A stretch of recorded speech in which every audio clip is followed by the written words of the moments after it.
I welcome you in today's session of physics. As you know very well, in physics we are talking about the topic which is your work power and energy. Clear? And in our lecture number 1, we had covered out most of its core topics. Now in today's class, we are going to discuss about the non-conservative forces. Fine? So you can see here, this is the topic we have to discuss today.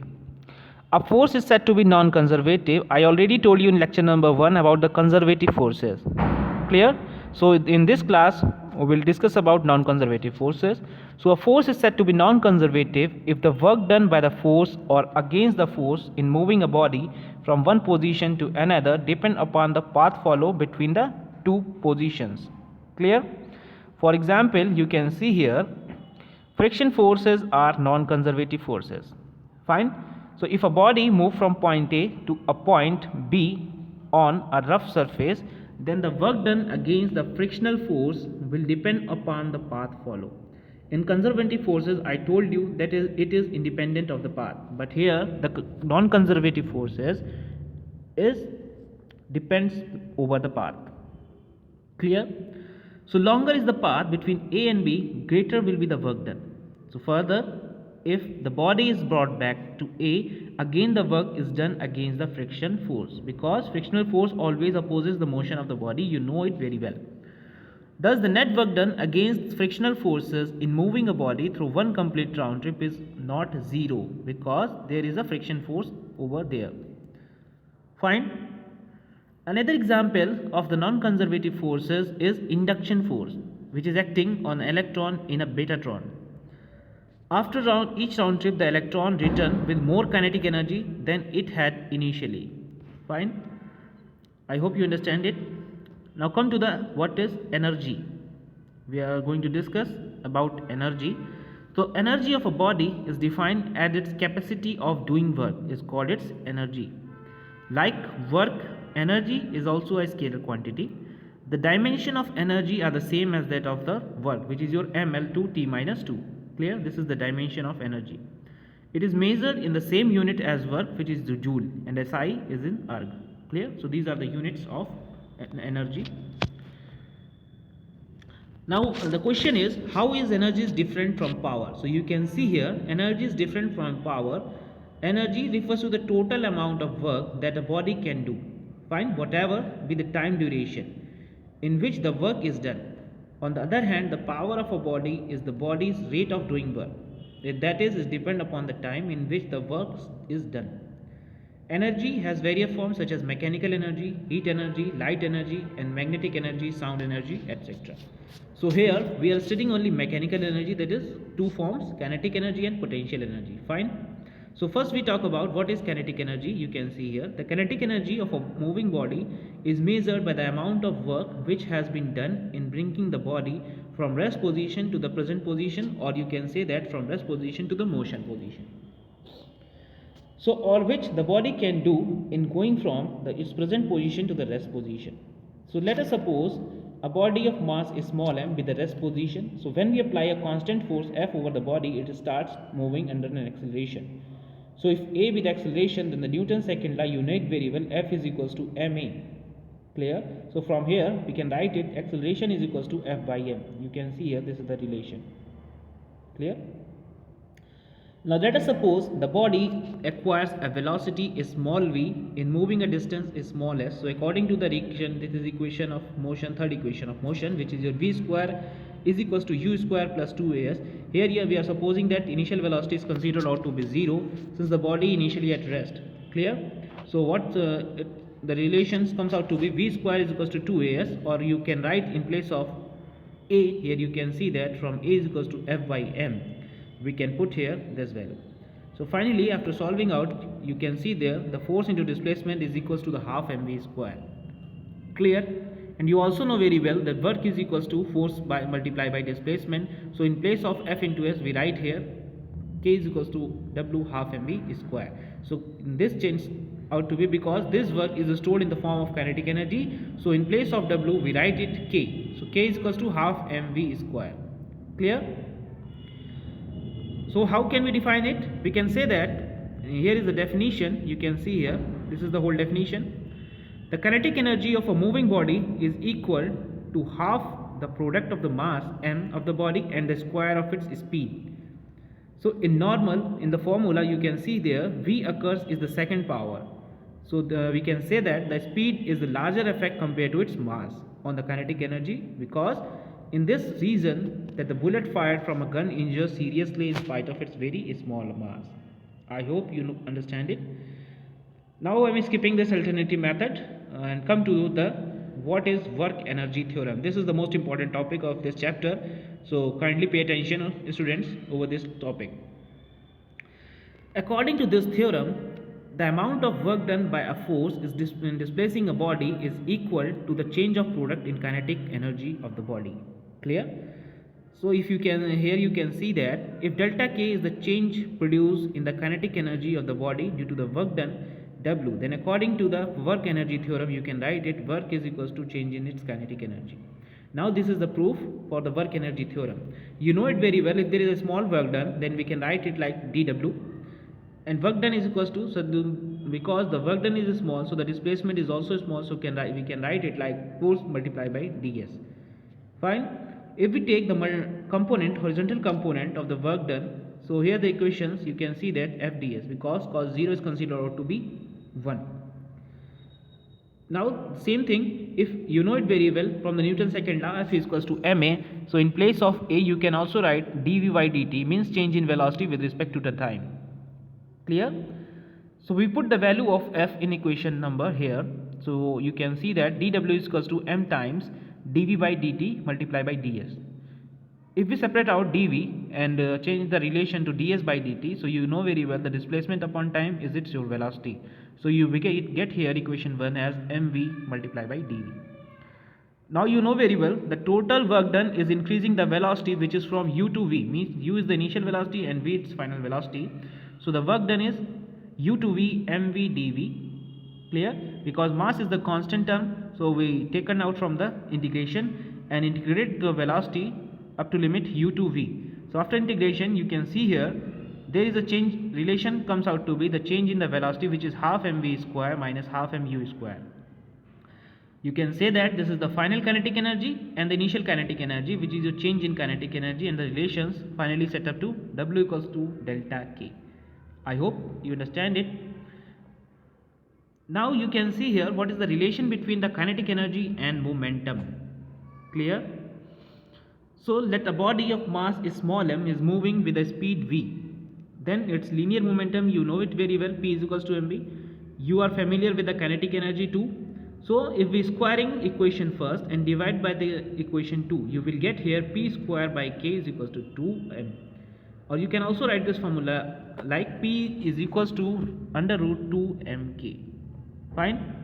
So this is the relation connecting momentum P and the kinetic energy K. Clear? The graphical representation is a parabolic and is shown in the figure number 5. This you can see here. This is a parabolic relation.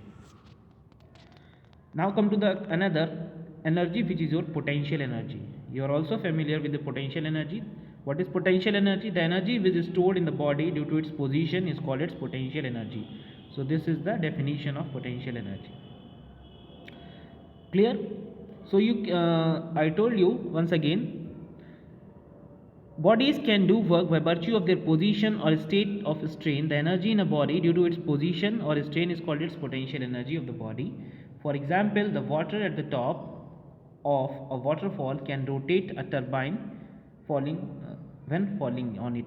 So the water, these are some examples, so I am not going into this section. I am just coming to here, gravitational potential energy. You read it by yourself. If you have any doubt, kindly ask me into the comment section. You can see here the gravitational potential energy. Suppose a body of mass small m is raised to a height small h. Clear? From the earth's surface. In this process, work is done against the downward force, which is your gravity mg. Fine? So if h is the height is not too large, so that the value of g is almost constant, then the work done is equals to how much? Work is equals to force multiplied by its gravity and into height. So final expression changes to mgh. Now this work is stored in a body in the form of the gravitational potential energy, which is U. So you can write it U is equals to W mgh. Clear? So in this expression you can see that the gravitational potential energy on the surface of the earth is assumed to be 0, If the body falls back on the earth, an amount of mgh of work can be obtained from it. Clear? Here are few examples of potential energy of an ideal spring. You can see here these are the three springs, and there is the example of the how much potential energy is stored in this springs. Clear? So when a spring is stretched or compressed, work has to be done due to its elasticity of the spring. So this work is stored in the spring in the form of its elastic potential energy. Now you can see here from the figure A, B and C, these are the three figures. Suppose one end of a massless spring is fixed to a rigid wall at point O. From this point the spring is tied up as shown in the figure. Suppose initially when the spring is unstretched, the block is at point A. Fine, this is the normal position, which is point A. Now where x is equals to 0, when the block is displaced from its equilibrium position from A to the point B, you can see from the figure 6, this one, here there is a displacement in the block from A to B. Fine, where AB is equals to how much? The displacement is how much? X. So then the elastic restoring force, I hope you know very well what is restoring force. The force which is directing towards or inward, this one, in the or opposite in the direction of motion of the spring. Clear? This is your restoring force. So F is set up in the spring which is proportional to the displacement x and directed opposite to the displacement. That is, you can write it, the force and displacement both are, restoring force is opposite to the displacement. So we can write here F is proportional to minus x, or you can also write, if you're removing the proportionality sign, so you can write it like F equals to minus k times x, where k is your force constant of the spring or spring constant. The negative sign signifies that the force F opposite to the displacement. Clear? I hope you understand it.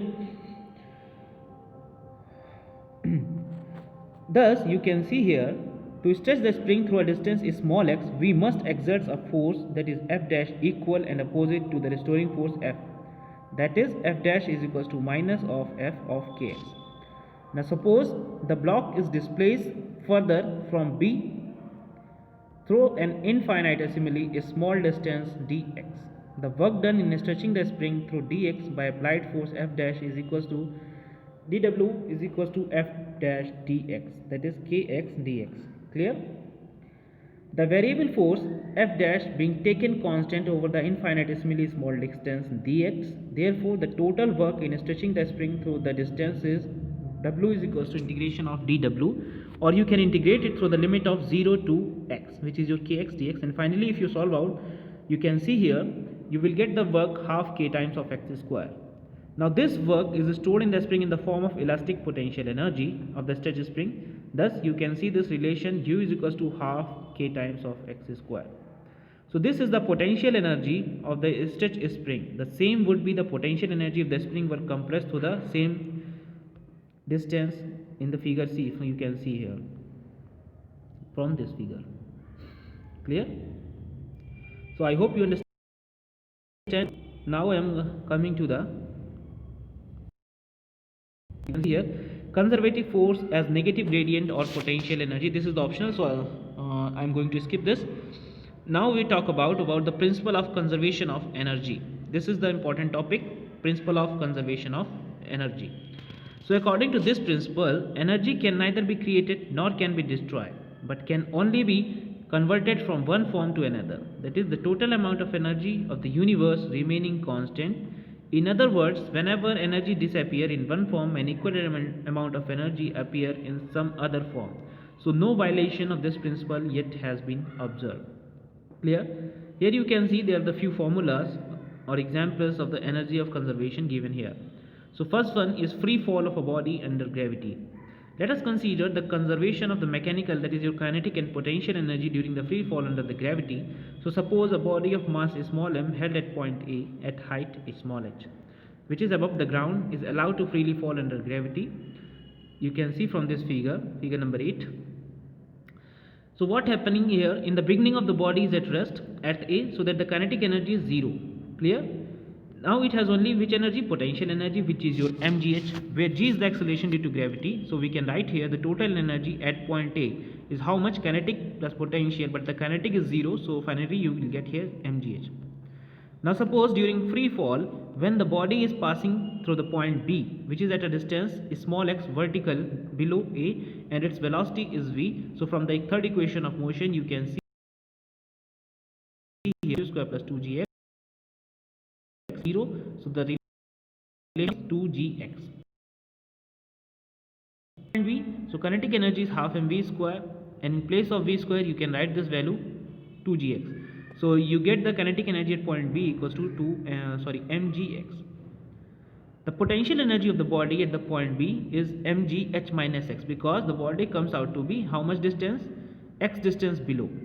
Clear? So that's why we are taking here h minus x. Fine. So this is the potential energy, which is your mgh minus x. And if we talk about the total energy at point B, so you can see this expression, this is the total energy at point B. Now let us suppose the body has fallen up to a point C and it is just to strike the ground. Clear? This is at C point. Now its potential energy becomes 0. It has only which energy? Kinetic energy. So the body has fallen through height h.